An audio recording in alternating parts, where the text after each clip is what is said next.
مفتی طارق مسعود کے بیانات کے لیے مفتی صاحب کے آفیشیل چینل مفتی طارق مسعود سپیچز کو سبسکرائب کریں۔ ظاہری اعمال بھی ہوتے ہیں اور اسلام نے اندر کے اعمال کو بھی ہمیں ٹھیک کرنے کا حکم دیا ہے۔ اندر کے اعمال کیا ہیں؟ دل کے اعمال۔ آج ایک بہت بڑا مسئلہ یہ ہے کہ دل کی چاہتوں اور دل کی خواہشات کو کہ کس سے محبت کرنی ہے کس سے نہیں کرنی، اس کا بھی لبرل لوگوں کے پاس کوئی کرائیٹیریا، کوئی معیار نہیں ہے۔ اسلام نے اس بارے میں بھی ہمیں بڑی زبردست ہدایات دی ہیں۔ تو اندر کے جو اعمال ہیں نا، آج جس عمل پہ میں تھوڑی سی بات کروں گا آپ کے سامنے، ان میں ایک عمل جو انسان کی زندگی کو تباہ و برباد کر دیتا ہے، اسے بد اخلاق بنا دیتا ہے، وہ ہے غضب، غصہ غیر ضروری۔ آج آپ نے بات بات پہ دیکھا ہوگا بعض لوگ ہر وقت ایسے رہتے ہیں جیسے توے پہ بیٹھے ہوئے ہوں۔ ہوتا ہے کہ نہیں ہوتا؟ کیا خیال ہے بھائی؟ ایسے لگتا ہے جیسے ہی کہاں بیٹھے ہوئے ہیں، اتنے گرم رہتے ہیں ہر وقت۔ گھر میں جب آئیں گے بچے خوش ہونے کے بجائے ٹینشن میں، ابا آ گئے گھر میں، اماں آ گئی، اب پٹیں گے ہم۔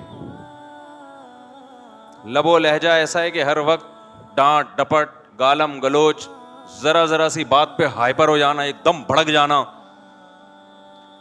یہ چیزیں پہلے کم تھیں، اب ہماری سوسائٹی میں اس کی مقدار بہت زیادہ بولو بڑھ گئی ہے، بہت بڑھ گئی ہے۔ کون سی ایسی سوسائٹی میں ایسی چیز آ گئی ہے جس سے لوگ پہلے سے زیادہ بدتمیز ہو گئے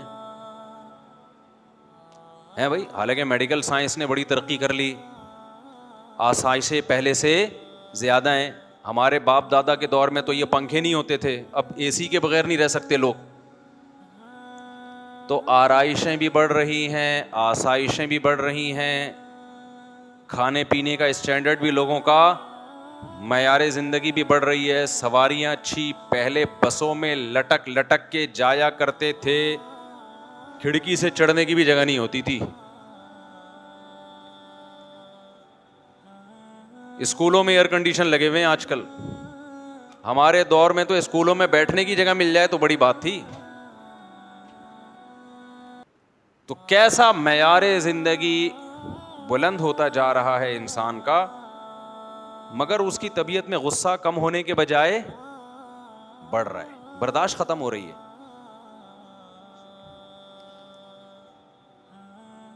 اسلام کا حکم ہے کہ آپ اپنے اندر برداشت پیدا کریں۔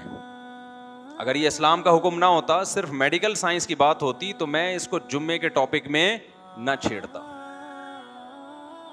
نبی صلی اللہ علیہ وسلم کی خدمت میں ایک صحابی حاضر ہوئے، عرض کیا، یا رسول اللہ مجھے نصیحت کیجیے۔ صحابی کا شاید یہ خیال ہو کہ آپ فرمائیں گے نماز ٹائم پہ پڑھا کرو، زکوٰۃ ٹائم پہ دیا کرو، یہ بھی ضروری ہے، اس کا تو یہ تو اسلام کے ارکان ہیں۔ لیکن نبی نے ان کو یہ نصیحت نہیں کی۔ آپ نے فرمایا لا تغضب، غصہ مت کیا کرو۔ عرض کیا یا رسول اللہ مزید کوئی نصیحت کیجیے۔ چلو یہ والی تو میری سمجھ میں آ گئی ہے، غصہ نہیں کرنا ہے، اور مزید کوئی؟ آپ نے فرمایا لا تغضب، دوسری نصیحت بھی یہی ہے کہ غصہ بولو مت کرو۔ صحابی نے بزبان حال کہا کہ ٹھیک ہے، دو باتیں، دو نصیحتیں ہو گئیں، اب تیسری بھی کوئی نصیحت ہو جائے۔ آپ نے فرمایا لا تغضب، تیسری نصیحت بھی یہ ہے کہ غصہ مت کرو۔ فردد مرارا، بار بار نبی صلی اللہ علیہ وسلم ان الفاظ کو ریپیٹ کرتے رہے، غصہ مت کرو، غصہ مت کرو، غصہ مت کرو۔ کیوں؟ نبی جانتے تھے کہ ان کو جتنی ضرورت غصے پہ کنٹرول کرنے کی ہے، اتنی کسی اور چیز پہ کنٹرول کرنے کی ان کو ضرورت نہیں ہے۔ ان کے اندر جو بھی برائی ہے غصے کی وجہ سے ہے۔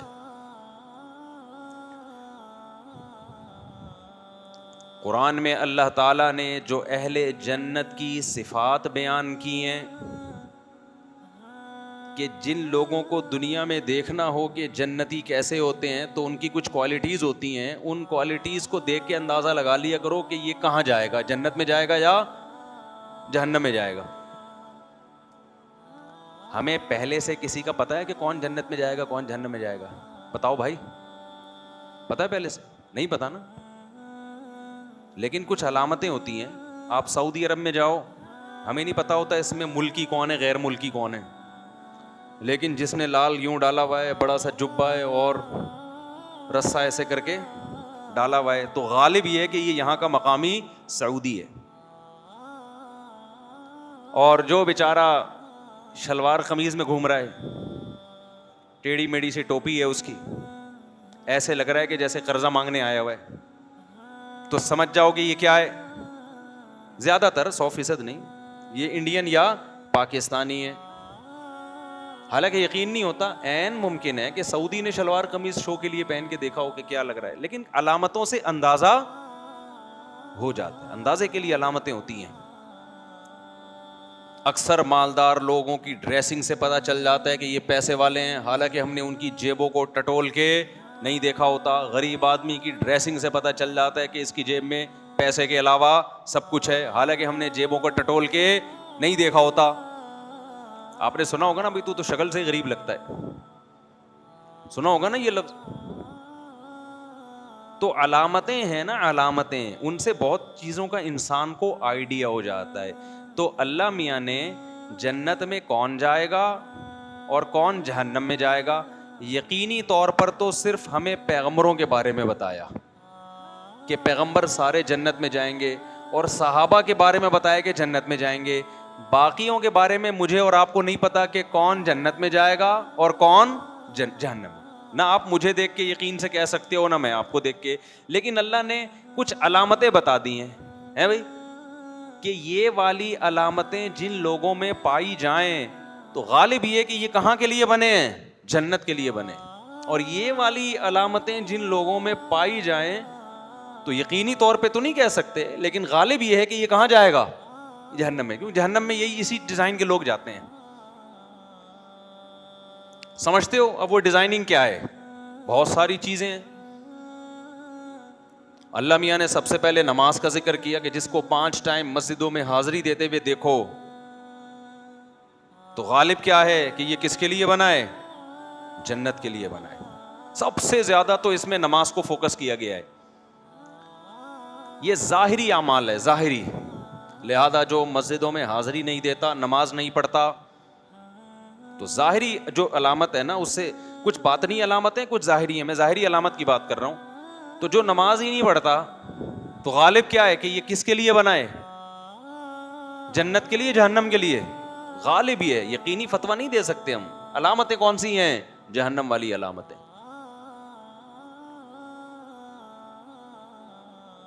آج نماز کی تو کوئی ویلیو نہیں ہے نا. میں اکثر ایک واقعہ بتاتا ہوں. ایک خاتون نے بتایا کہ میرے بھائی کا انتقال ہو گیا, بہت ہی نیک تھا وہ, تو آپ اس کے لیے دعا کریں. میں نے دعا کر دی. تو کوئی شرعی مسئلہ پوچھنا تھا انہوں نے, وراثت وغیرہ کا. تو جب انہوں نے بار بار کہا نا بہت نیک تھا, تو میں نے کہا پتہ نہیں کیا اس میں کوئی کوالٹی ہوگی جو بہت زیادہ نیک تھی. یہ کئی سال پرانا واقعہ ہے, 10-15 سال تو ہو گئے ہوں گے اس میں. میں نے کہا شاید کوئی بہت زیادہ, تاکہ مجھے بھی موٹیویشن ملے, ہم بھی وہ نیکی والے کام کریں, تاکہ ہم مریں تو لوگ ہمارے بارے میں بولیں بہت نیک تھے بھائی.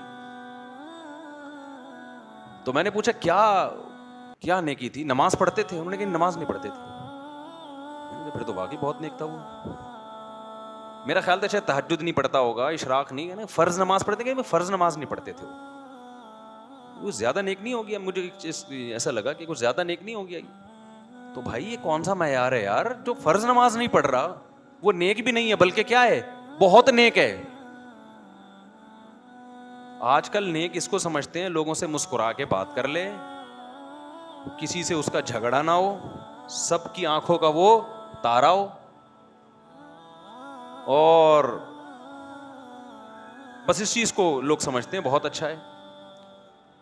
او بھائی پہلے اللہ میاں سے پوچھو جس نے پیدا کیا ہے. اللہ میاں اچھوں کو جب ایکسپلین کرتے ہیں, ڈیفائن کرتے ہیں, تو ایک جگہ بھی قرآن میں ایسی نہیں ہے جہاں اللہ نے نماز سے شروع نہ کیا ہو. قرآن جہاں سے شروع ہو رہا ہے الذین یقیمون الصلاۃ ومما رزقناہم ینفقون. اللہ فرماتے ہیں یہ کتاب ہدایت ہے پرہیزگاروں کے لیے. وہ کون ہے پرہیزگار؟ اچھے لوگ کون ہیں؟ جو نمازوں کو قائم کرتے ہیں.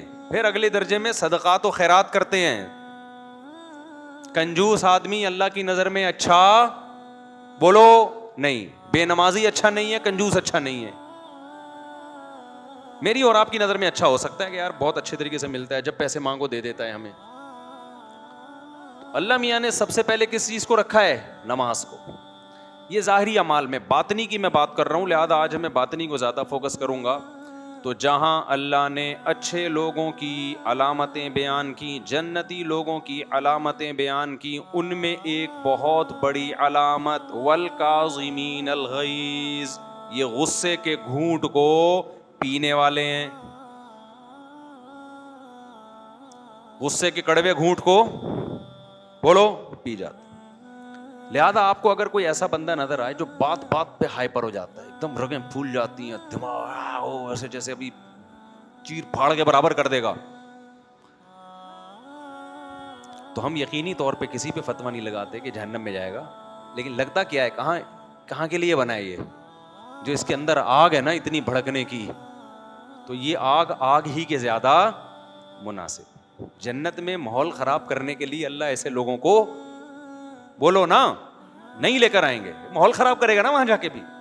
ایک حور بھی کم پڑ گئی فرشتوں کا بیڑا غرق کر دے گا. اس کو 70 حوروں کا وعدہ کیا تھا, 69 آ رہی ہیں گنتی میں. اب بتاؤ چیزیں توڑ پھوڑ شروع کر دے گا کہ نہیں کر دے گا؟ ہائپر ہو جائے گا.